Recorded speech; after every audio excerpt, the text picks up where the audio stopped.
पिछले दिनों 6 अक्टूबर को सीजीआई साहब बी.आर. गवी साहब के ऊपर जूता उछाला गया था और राकेश किशोर नाम का जो एडवोकेट है, वकील है, जो बुजुर्ग है, 71 साल का वकील है, उन्होंने सीजीआई साहब के ऊपर जूता उछाला। सीजीआई साहब के ऊपर जूता उछालना इसका मतलब यह है कि न्यायपालिका के ऊपर जूता उछालना। तो इनके द्वारा जो कृत्य किया गया उसके लिए यह आंदोलन किया गया है, आज ज्ञापन दिया गया है।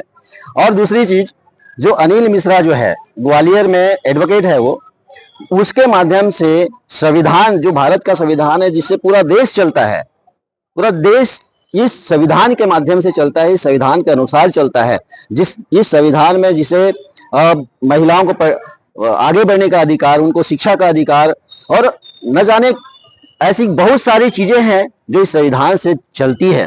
इस संविधान के ऊपर टीका टिप्पणी करना, बाबा साहब के अस्तित्व को मिटाने की बात करना, वो अनिल मिश्रा जैसे गद्दार वकील जो द्वारा किया गया, इससे बौद्ध समाज, बौद्ध समुदाय, अपितु पूरा भारत इसकी निंदा करता है और कठोर निंदा करता है।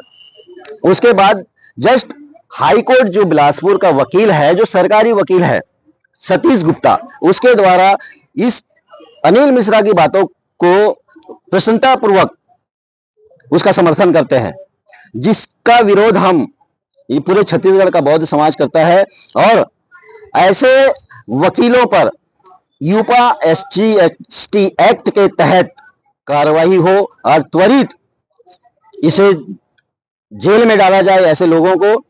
और अगर जूता ही उछालना है तो उन लोगों पे उछाले जो माँ बेटियों का बलात्कार करते हैं।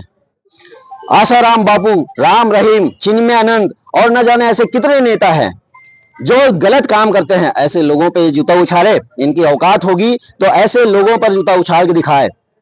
आप तो सीधा सीधा न्यायपालिका पर हमला करते हैं, तो न्यायपालिका आपके बाप की नहीं है, ये पूरे देश की है। आज बौद्ध समाज काफी ज्यादा आक्रोशित है। हमने कलेक्टर महोदय को ज्ञापन दिया है और राष्ट्रपति महोदय के नाम हमने ज्ञापन सौंपा है कि इस जो ये कृत्य किया गया है, इसकी कार्यवाही जल्द से जल्द हो और ये जितने आरोपी हैं ये त्वरित गिरफ्तार हो।